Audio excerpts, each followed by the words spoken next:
आता बघूयात जलप्रलयासंदर्भातल्या टॉप 9 बातम्या। बीडमधल्या सिंदफणा नदीची पूर परिस्थिती ओसरल्यानंतर भयंकर दृश्य समोर। शेती पिकं जमीनदोस्त, अक्षरशः जमीनही खरडून निघाली।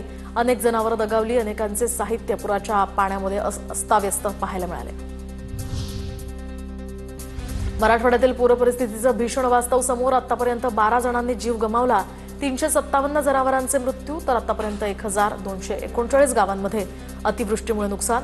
2,61,709 शेतकरी अतिवृष्टीमुळे बाधित। धाराशिवच्या मात्रेवाडीमध्ये अतिवृष्टीचा पहिला बळी। 1.5 एकर असणारी शेती वाहून गेल्यामुळे शेतकऱ्याची आत्महत्या। अतिवृष्टीनं झालेलं नुकसान पाहून शेतकरी मोठ्या विवंचनेत। याच विवंचनेत लक्ष्मण पवार यांनी संपवलं जीवन। धाराशिवमध्ये आत्महत्याग्रस्त कुटुंबियांना छत्रपती संभाजीराजांकडून मदत। मात्रेवाडीमध्ये भेट देऊन त्यांनी 1 लाख रुपयांची मदत केली आहे।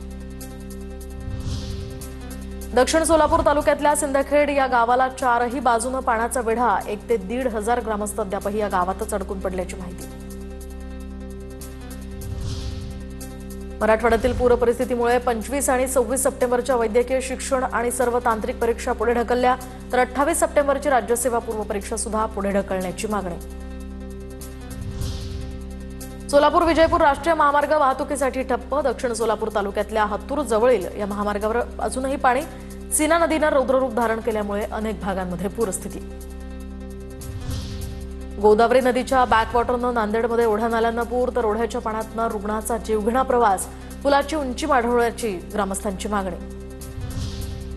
बीडच्या आष्टी तालुक्यातल्या दादेगावमधला पूलही गेला वाहून। धामणगाव गीतेवाडीसह काही वस्त्यांना हा जोडणारा रस्ता यामुळे बंद।